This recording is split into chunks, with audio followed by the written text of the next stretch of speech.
तो कल कितना तक क्वेश्चन हो गया था? 43 तक हो गया था ना। 44 से स्टार्ट करना है। क्वेश्चन है आपका, वास्तविक प्रतिबिंब और काल्पनिक प्रतिबिंब में, वास्तविक प्रतिबिंब और काल्पनिक प्रतिबिंब में क्या है? अंतर स्पष्ट करना। यही ना क्वेश्चन जी? तो है वास्तविक प्रतिबिंब और काल्पनिक प्रतिबिंब में निम्नलिखित अंतर है, आप लोग जानते हैं। वास्तविक प्रतिबिंब में समझिए क्या है, यह किरण के वास्तविक कटान से, यह किरण के क्या वास्तविक कटान से बनता है। दूसरा है यह प्रतिबिंब हमेशा, इसका प्रतिबिंब क्या होता है? हमेशा उल्टा बनता है। इसका प्रतिबिंब को पर्दे पर उतारा जा सकता है, यह दर्पण के सामने बनता है। कहाँ बनता है? दर्पण के सामने बनता है, पर्दे पर इसको उतारा जाता है।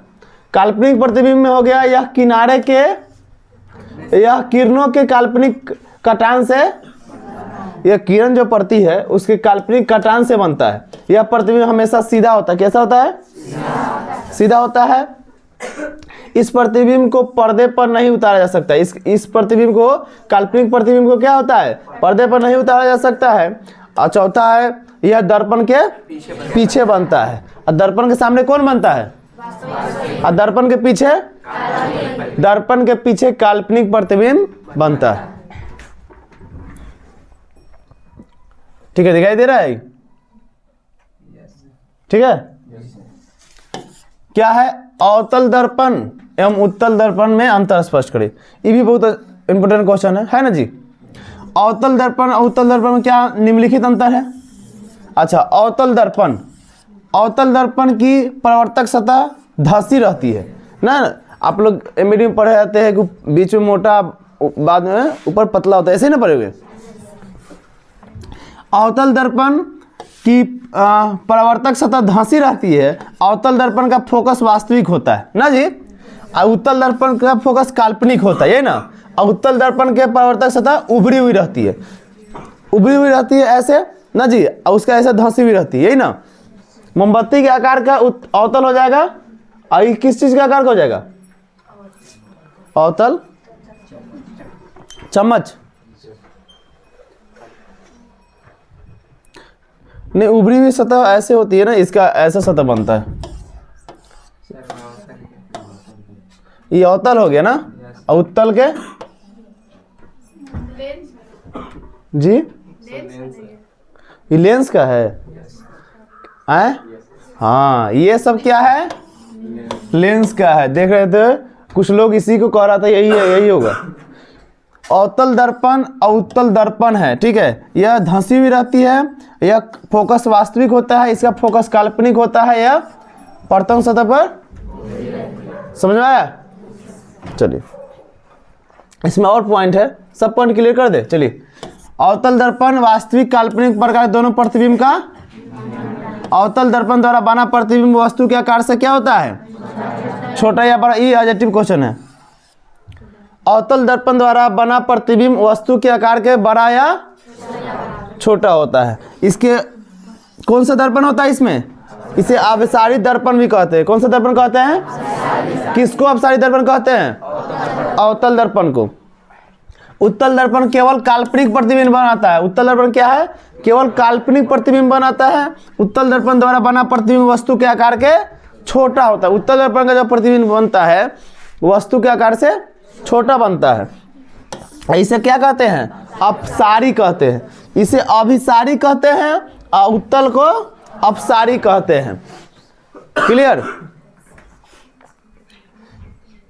आपके अनुसार उत्कृष्ट गैस को अलग समूह में क्यों रखा जाता है? आपके अनुसार उत्कृष्ट गैसों को अलग क्यों रखा जाता है? तो आंसर है, उत्कृष्ट गैस को खोज मेंडलीव के आवर्त सारणी बनने के बाद हुई। कब हुई? और सारणी मेंडलीव के द्वारा और सारणी बनाने के बाद ही। और ये गैस क्रियाशील नहीं होता है। कौन क्या होता नहीं होता है? क्रियाशील नहीं होता है। इसलिए मेंडलीव के और सारणी को छेड़छाड़ किए बिना इसे एक अलग समूह में, इसे इसलिए अलग समूह में रखा है क्योंकि आवर्त सारणी बनने के बाद इस गैस का बनने के बाद हुई है और यह गैस क्रियाशील नहीं होता है, इसीलिए इसको उसे और सारणी के बिना किसी के छेड़छाड़ किए बिना उसे अलग समूह में रखा जाता है। प्रकाश का वर्ण विक्षेपण क्या है, किसे कहते हैं? बहुत सिंपल क्वेश्चन है, पढ़े हुए हैं। क्या है? प्रिज्म के शरीर से गुजरने पर श्वेत प्रकाश का प्रिज्म के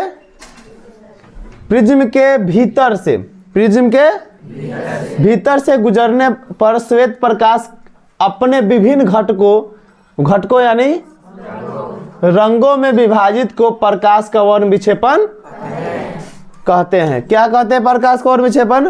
प्रकाश के भीतर से गुजरने पर श्वेत प्रकाश का अपने विभिन्न घटकों, श्वेत प्रकाश का विभिन्न घटकों यानी कि रंगों में विभाजित को प्रकाश का वर्ण विक्षेपण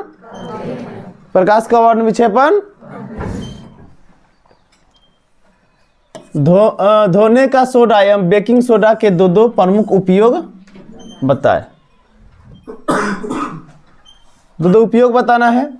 धोने का सोडा का उपयोग, इसका उपयोग घरों में सूती कपड़ों को साफ सफाई के लिए, इसका उपयोग सूती कपड़ा जो होता है उसमें साफ सफाई के लिए होता है। इसका उपयोग कांच, साबुन तथा कागज उद्योग में कागज बनाने में भी किया जाता है। कांच मतलब हाँ, कांच कागज दोनों, और साबुन बनाने में इसका उपयोग किया जाता है। बेकिंग सोडा जानते हैं, इसका उपयोग सोडा अम्ल बनाने तथा अग्निशामक में किया जाता है। ठीक, अग्निशामक जानते हैं? ठीक, इसका उपयोग पाव रोटी तथा केक बनाने में, देखते हैं पाव रोटी फूल के बहुत बड़ा हो जाता है, ठीक है, और मुलायम भी कर देता है। तो क्या चीज से होता है? बेकिंग सोडा से। जारा दृष्टि दोष क्या है, इसे कैसे दूर किया जाता है? जारा दृष्टि दोष, आप निकट पढ़े हुए हैं, दूर पढ़े हुए हैं, है ना जी? ये क्या है? जारा दृष्टि दोष है। इस वस्तु से पीड़ित व्यक्ति को ना तो पास की वस्तु और ना ही डर लिख दिया है, दूर के।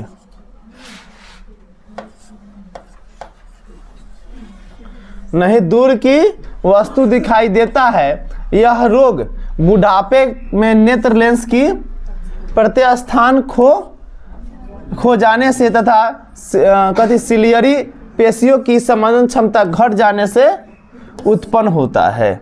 यह रोग बुढ़ापे में ज्यादा होता है। कौन सा? जारा दृष्टि। ना तो पास की वस्तु दिखाई देती है ना दूर के। क्या खो देती है?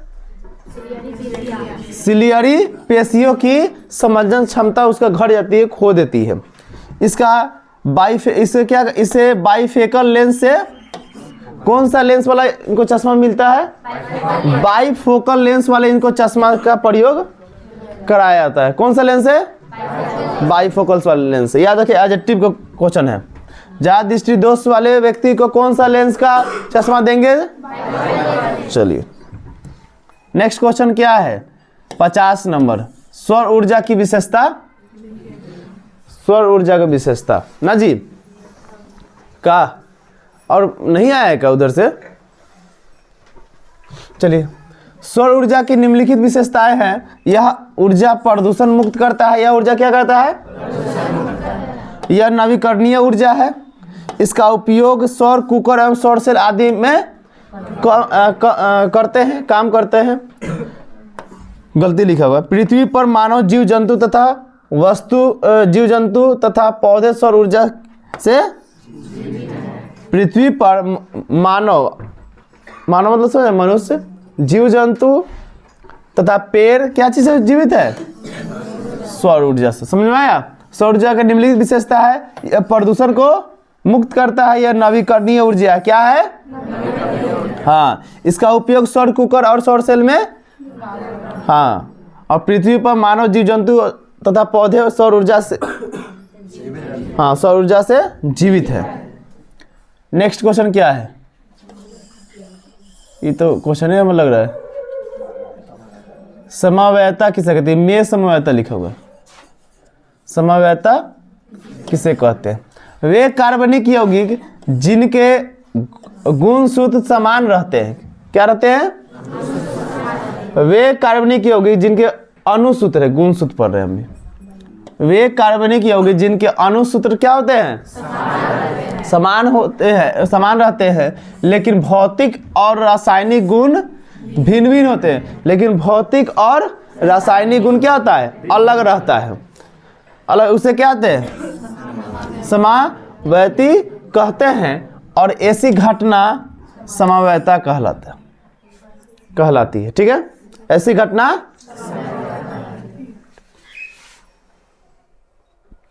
इस साल का 22 का रिजल्ट है, पता है आपको? 422, 382, 360, 350, 350, 340, 308, 302, 302, 300, 344, 289 है। यहाँ से जाके गड़बड़ा गया, बाकी सब तो नंबर ठीक है। 22 में आपका मैट्रिक का रिजल्ट है। चलिए, कितना नंबर सेट था ये? टॉपिक 6 था ना?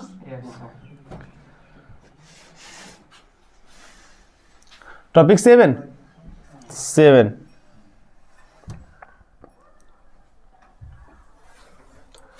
चलिए, दिखाई दे रहा है? दिखाई दे रहा है? चलिए, क्वेश्चन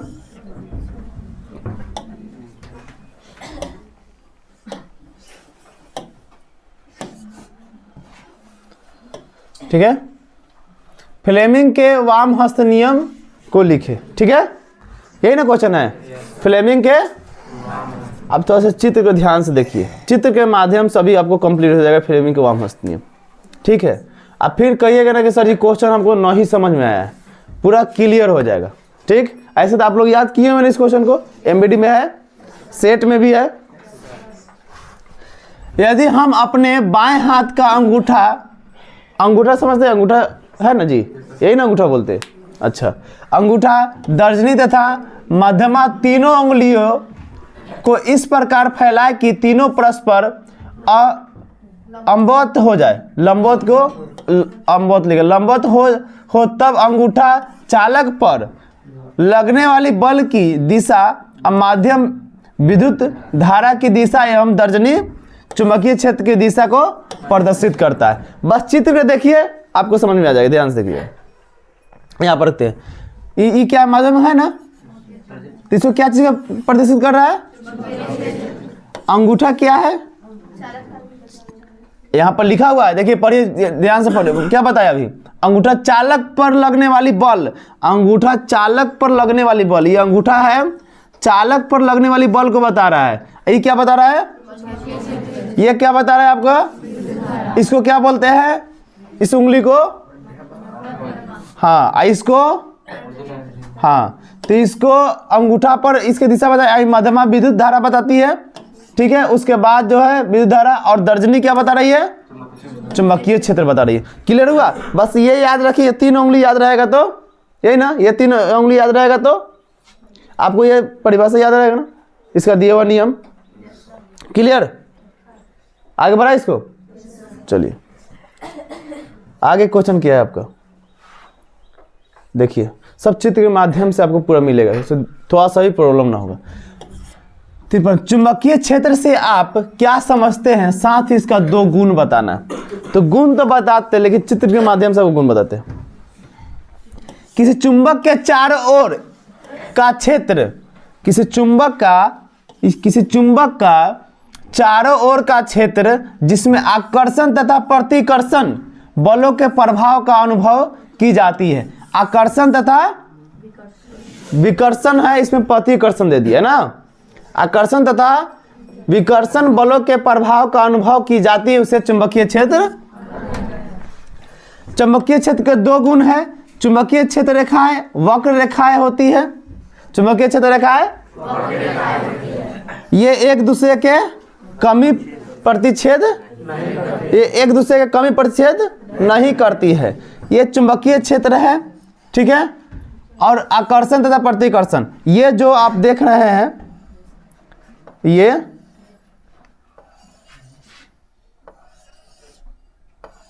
आकर्षण है और नीचे प्रतिकर्षण है।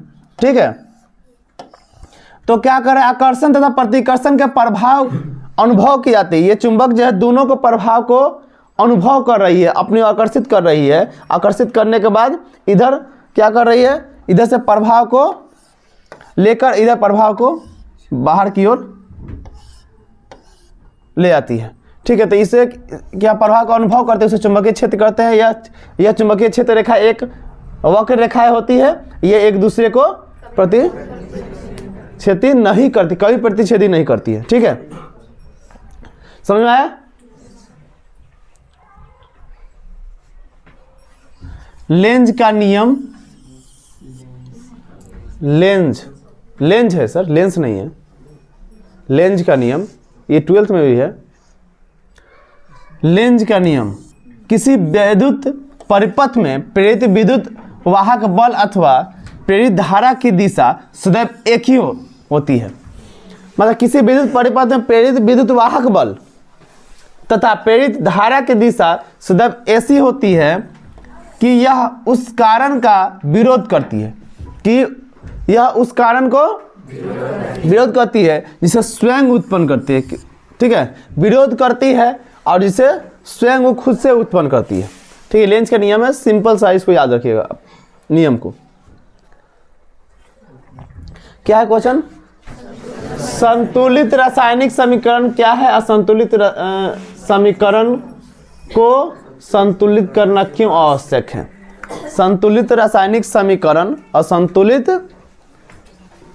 रासायनिक समीकरण क्या है? रासायनिक समीकरण को संतुलित करना क्यों? यही ना क्वेश्चन है। क्या है आपका, देखिएगा।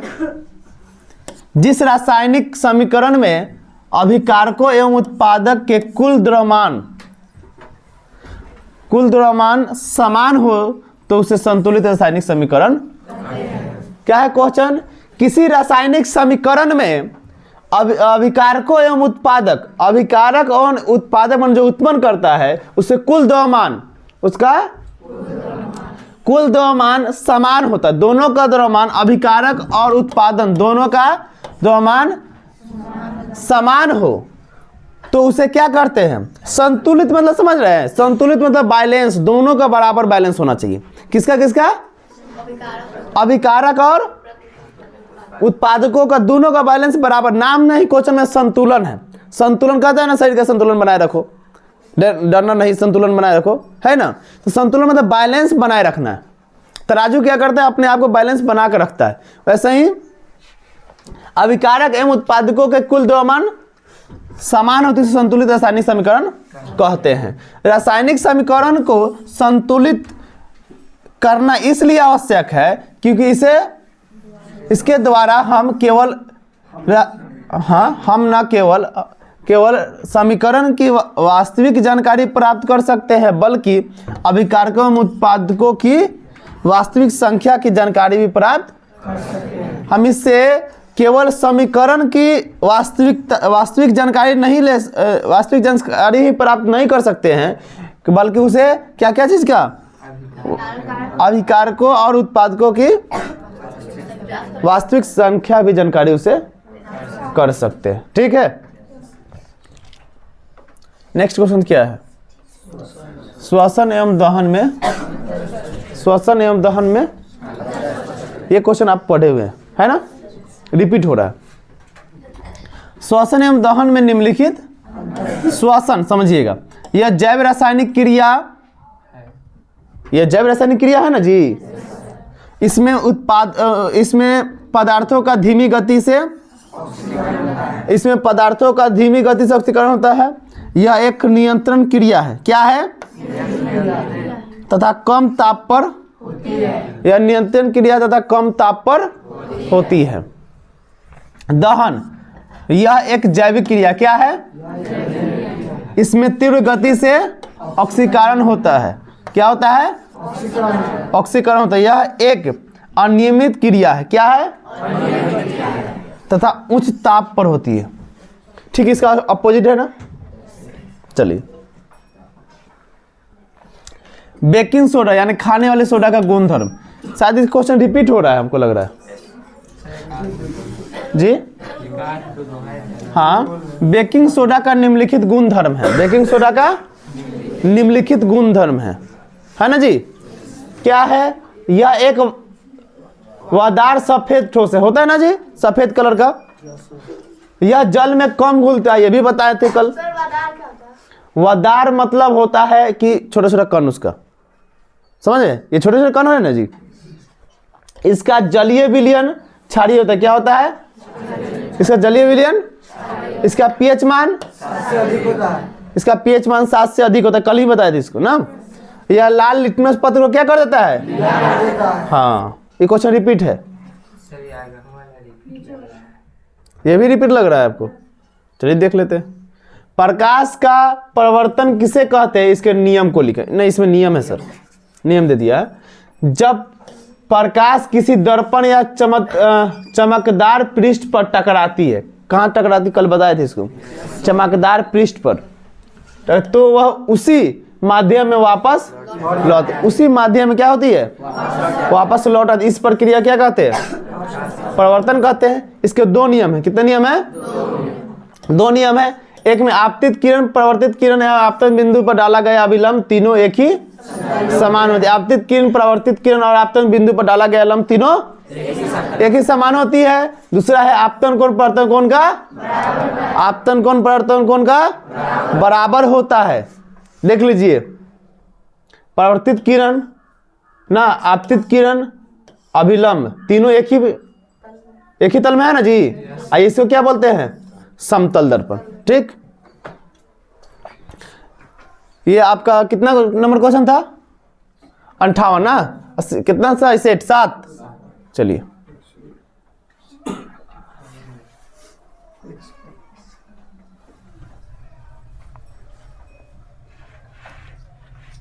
ठीक है, दिखाई दे रहा है सर, क्या है क्वेश्चन, पढ़िए।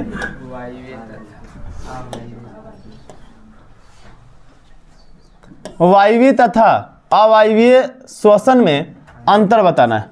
वायवीय श्वसन और अवायवीय श्वसन में अंतर बताना है। इस थोड़ा सा जूम कम कर देते हैं अब, ठीक है, दिखाई दे रहा है क्वेश्चन। वायवीय श्वसन और अवायवीय श्वसन, यही ना सर। चलिए, इसमें ग्लूकोज का पूर्ण विखंडन होता है। क्या होता है, ग्लूकोज का पूर्ण विखंडन होता है। इसमें ग्लूकोज का पूर्ण विखंडन वायवीय में होता है, अवायवीय में नहीं। यह ऑक्सीजन की उपस्थिति में होता है। क्या होता है, ऑक्सीजन की उपस्थिति में होता है। यह ऑक्सीजन की उपस्थिति में नहीं होता है, लेकिन ऑक्सीजन की उपस्थिति लिखा हुआ होता है। अच्छा, अनुपस्थिति लिखा हुआ है। इसमें उच्च मात्रा में ऊर्जा, इसमें उच्च मात्रा में ऊर्जा उत्पन्न होती है, इसमें कम मात्रा में ऊर्जा, ठीक है। इसमें CO2 गैस तथा जलीय अंतिम उत्पादक है ना, जल अंतिम उत्पादक है। इसमें CO2 गैस तथा जल अंतिम उत्पादक है। इसमें एथेनॉल तथा लैक्टिक अम्ल अंतिम उत्पादन है। एथेनॉल तथा अम्ल अंतिम उत्पादन है। पचमा क्या है जी, यह माइट्रोलॉन्ड्रिया, यह माइट्रोलॉन्ड्रिया एवं साइटोप्लाज्मा में होता है। कहाँ होता है, साइटोप्लाज्मा। इसमें केवल इसमें एक में होता है, इसमें। चलिए, ओम का नियम क्या है, इसे कैसे स्थापित, इस क्वेश्चन को क्या करना है आपको खुद से बनाना है, क्योंकि ये भी इंपॉर्टेंट क्वेश्चन है। इसको क्या करना है, खुद से आपको नोट करना है और अपने भाषा में कल इसको बताना है, ठीक। नेक्स्ट, साबुन तथा अपमार्जक में अंतर स्पष्ट करें। ये भी क्वेश्चन रिपीट हो रहा है, ठीक है। साबुन तथा अपमार्जक में क्या है, निम्नलिखित अंतर क्या है। साबुन में समझिए, यह उच्च वासा अम्ल का क्या है, सोडियम लवण है। यह जल में कम घुलनशील होता है। इसका जलीय घोल क्षारीय होता है, क्षारीय 7 से अधिक होता है। इसमें सफाई की क्षमता कम होती है। इसका निर्माण इसका निर्माण वनस्पति तलों तथा जंतुवासा में होता है। क्या होता है, हाँ। अपमार्जक को समझिए, यह लंबी श्रृंखला वाले सल्फोनिक अम्ल के सोडियम लवण है। क्या है, सल्फोनिक अम्ल के सोडियम लवण है। यह जल में अधिक घुलता है, यह जल में यह जलीय घोल को उदासीन कर देता है। ठीक है, इसमें सफाई की क्षमता अधिक होती है। इसका निर्माण कोयले तथा पेट्रोलियम से प्राप्त हाइड्रोकार्बन होता है।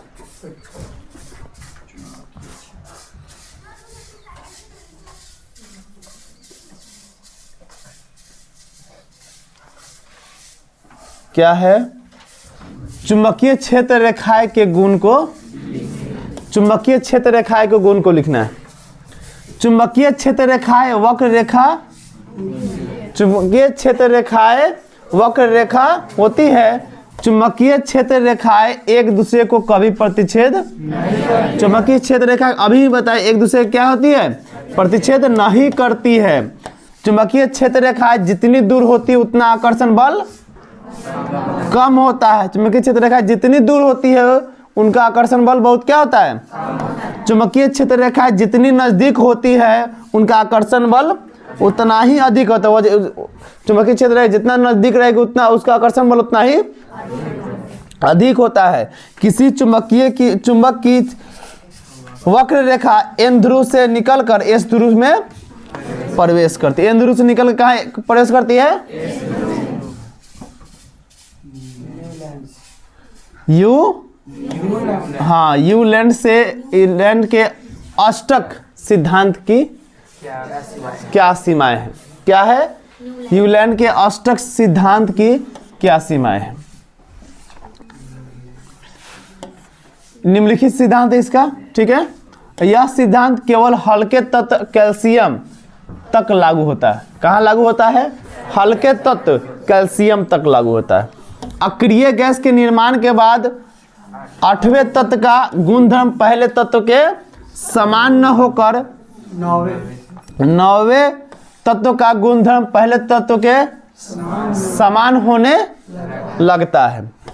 तीसरा, इसमें दो तत्व को एक साथ इसमें दो तत्व को एक साथ रखा गया है, जैसे CONi आगे है। यह केवल हल्के तत्व के लिए ही ठीक से लागू हो पाता है। यह क्या होता है? हल्के तत्व के लिए ठीक से लागू हो पाता है। यह अधिक परमाणु द्रव्यमान वाले तत्वों पर लागू नहीं होता है। यह अधिक परमाणु द्रव्यमान वाले तत्व पर नहीं होता है। धातु और अधातु के भौतिक गुणधर्म को, धातु और धातु के भौतिक गुणधर्म को, हाँ, तो धातु और धातु के भौतिक गुणधर्म क्या है? निम्न लिखित है।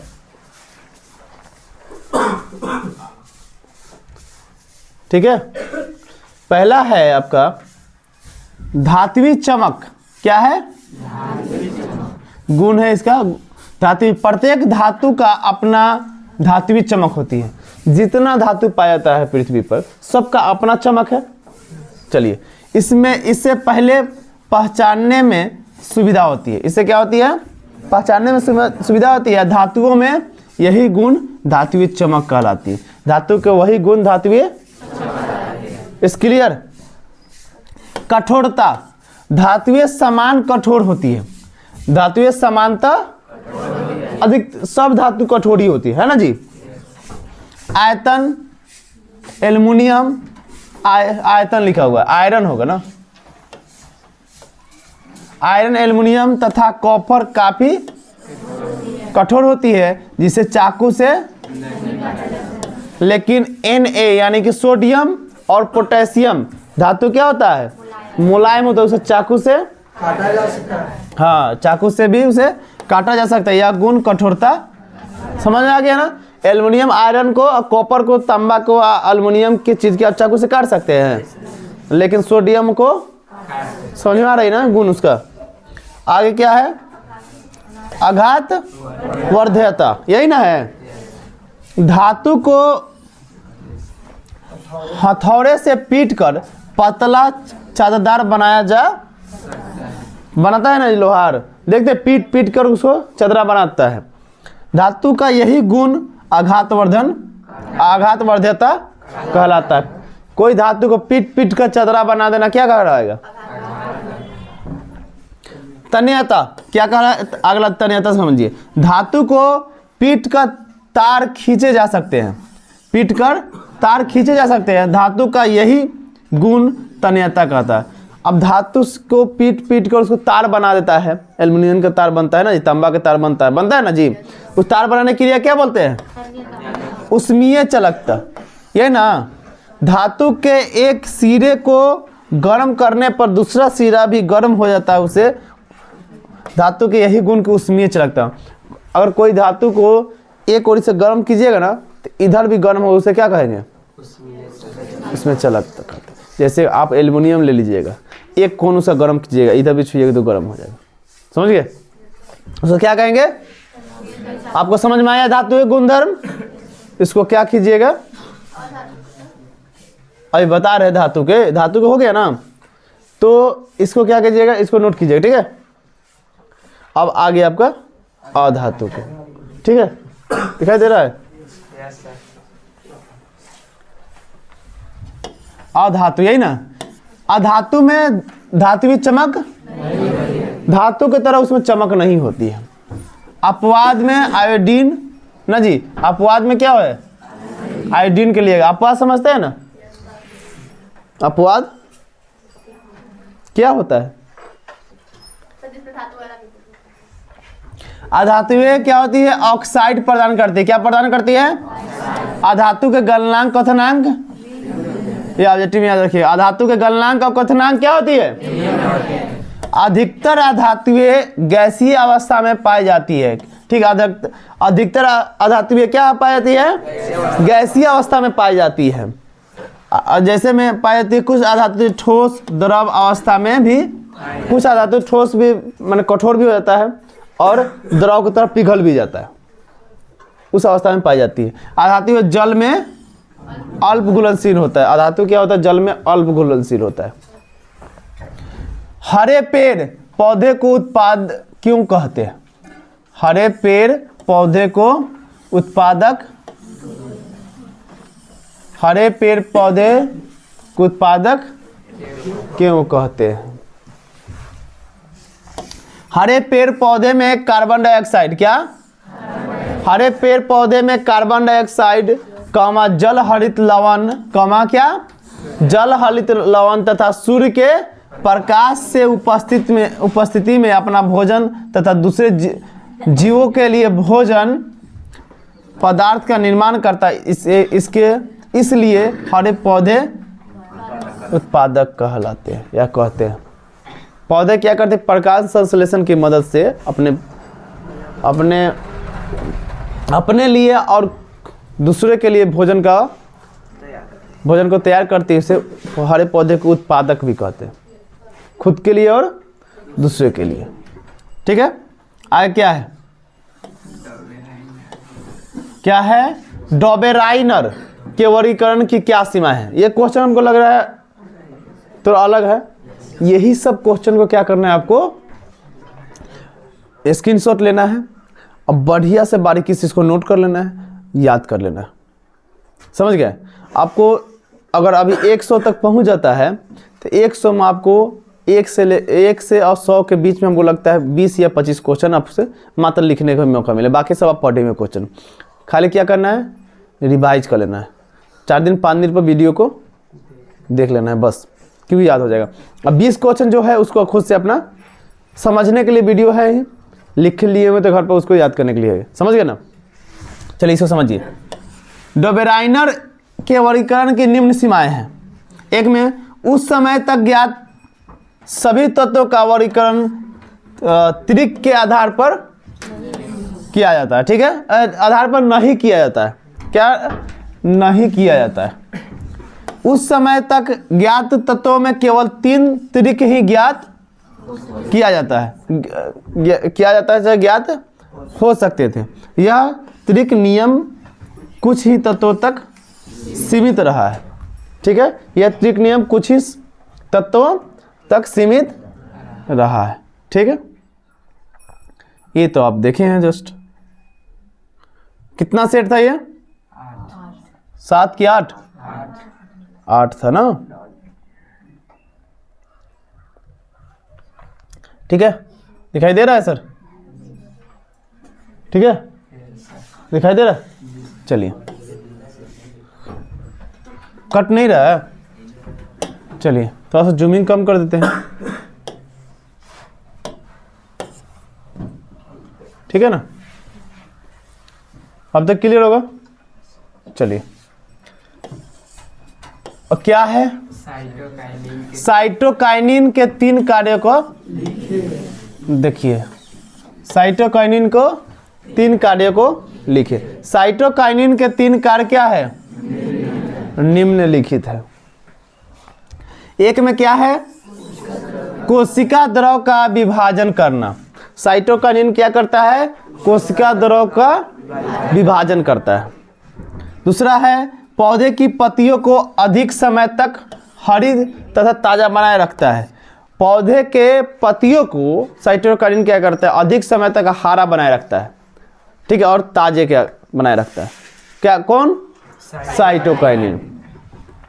पत्तियों में जीवंतता को रोकता है, ठीक है, पत्तियों में जीवंतता को माने पत्तियों को जिंदा रखता है, उसको खत्म नहीं होने देता है।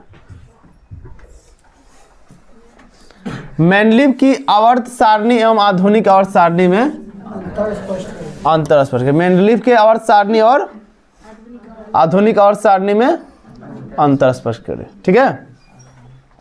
मेंडलीव की आवर्त सारणी एवं आधुनिक आवर्त सारणी में निम्नलिखित अंतर है। एक तरफ मेंडलीव की आवर्त सारणी, दूसरा है आधुनिक आवर्त सारणी, यही ना क्वेश्चन जी।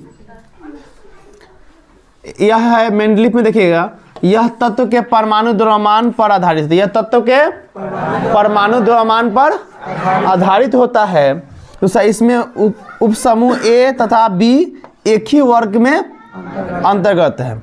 इसमें उपसमूह ए तथा बी एक ही वर्ग में अंतर्गत है। इसमें कुल कितना है, 6 क्षैतिज पंक्तियां एवं 8 उदग्र पंक्तियां है। इसमें 8 उदग्र स्तंभ है और 6 क्षैतिज पंक्तियां, याद रखिएगा। इसके अक्रिय गैस का कोई, मेंडलीव का आवर्त सारणी का अक्रिय गैस का कोई स्थान नहीं। अब आ जाइए आधुनिक में। आधुनिक समझिए, यह तत्व के परमाणु संख्या पर आधारित है। क्या, किस पर आधारित है, परमाणु संख्या पर आधारित है। इसमें उपसमूह ए तथा बी अलग रूप में, अलग वर्गों के रूप में रखा जाता है। ए तथा बी को अलग वर्गों के रूप में। इसमें कुल कितना, 7 पंक्तियां और 18 उदग्र स्तंभ होता है। इसमें 7 क्षैतिज पंक्तियां है और 18, ये याद रखिएगा, ठीक। इसमें अक्रिय गैस का 18वें समूह में रखा गया है। किसको, आधुनिक आवर्त सारणी के अक्रिय गैस को कितना स्थान मिला हुआ, 18। एक और है, देख लीजिए, इसमें कोई शेष, कोई, इसमें कई शेष है। इसमें मेंडलीव की आवर्त सारणी के लगभग सभी दोष दूर हो गए हैं। क्या है क्वेश्चन, प्रकाश अनुवर्तन और गुरुत्वानुवर्तन में, यही ना क्वेश्चन है जी। ये भी क्वेश्चन हमको लग रहा है थोड़ा सा कि एमडी में है ये।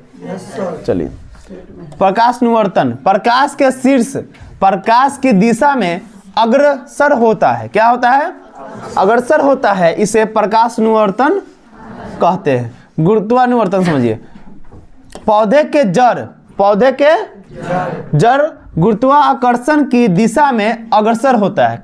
कहाँ होता है, गुरुत्वाकर्षण की दिशा में अग्रसर होता है, इसे गुरुत्वानुवर्तन कहते हैं। जैसे समझ लिए, पौधा जैसे खड़ा है, उसका जड़ नीचे की तरह है, तो गुरुत्वाकर्षण बल कहाँ खींचती है, नीचे की ओर खींचती है। अभी कोई कलम है, इसको फेंक दिया ऊपर, गुरुत्वाकर्षण बल नीचे की ओर टान लेगा, ऐसा रहता, ऊपर भाग जाता, ऊपर भाग जाएगा। इसका मतलब गुरुत्वाकर्षण बल काम नहीं करता है। चंद्रमा पर क्या होता है, गुरुत्वाकर्षण बल की कमी है।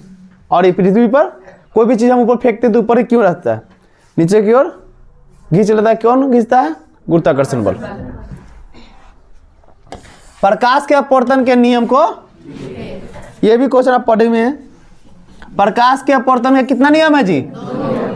पहला नियम, आपतित किरण परावर्तित किरण तथा आपतन बिंदु पर डाला गया अभिलंब सभी एक ही तल में, हाँ, आपतित किरण अपवर्तित किरण तथा आपतन बिंदु पर डाला गया अभिलंब सभी एक ही तल में होते हैं। दूसरा नियम है आपका अपवर्तन का दूसरा नियम आपतन कोण और परावर्तन कोण के बीच संबंध बताता है। क्या है? अपवर्तन का दूसरा नियम क्या है? अपवर्तन का दूसरा नियम आपतन कोण और अपवर्तन कोण के बीच संबंध बताता है। क्या बताता है? बीच संबंध बताता है। इस संबंध की खोज 1621 ईस्वी में, इस संबंध का खोज 1621 ईस्वी में स्नेल ने एक प्रयोग द्वारा किया है। स्नेल ने क्या किया? एक प्रयोग द्वारा किया। इसे स्नेल का नियम भी कहा जाता है। यहाँ स्टेल लिख दिया। स्नेल के नियम अनुसार प्रकाश के किसी विशेष रंग के लिए आपतन कोण की ज्या तथा अपवर्तन कोण की ज्या क्या होती है? का अनुपात किन्हीं दो माध्यमों के लिए नियतांक होती है। आपतन कोण की ज्या और अपवर्तन कोण की ज्या का अनुपात किन्हीं दो माध्यमों के लिए नियतांक होती है। समझ में आ रही है ना? तो इसको देख लीजिएगा एक बार। नेक्स्ट क्या है? दृष्टि दोष क्या है? यही ना? क्या है? दृष्टि दोष दिखाई दे रहा है? दृष्टि दोष क्या है? यह कितने प्रकार का होता है?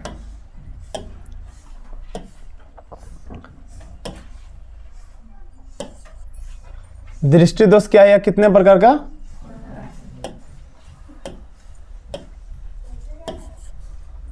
चलिए, दृष्टि दोष क्या है या कितने प्रकार का होता है? समान नेत्र द्वारा, क्या?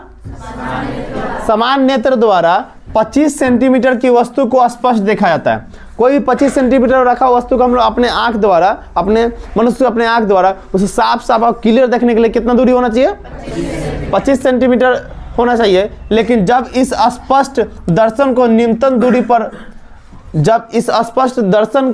न्यूनतम दूरी पर वस्तु को स्पष्ट नहीं देख पाते हैं, आप न्यूनतम दूरी से वस्तु को स्पष्ट नहीं देख पाते हैं कि यहाँ रखा हुआ हम देख नहीं पा रहे 25 सेंटीमीटर पर, तो इसे कहा जाता है कि नेत्र के दृष्टि दोष है। इसको क्या कहा जाता है? यह मुख्यतः 4 प्रकार के होता है। कितने प्रकार का होता है? 4। निकट, दूर, जारा और अबिंदुकता। क्या होता है? निकट दृष्टि दोष, दूर दृष्टि दोष, जारा दृष्टि दोष और अबिंदुकता। यही ना होता है जी? क्लियर? चलिए, उभयधर्मी ऑक्साइड किसे कहते हैं? इसके 2 कारण को बताना है।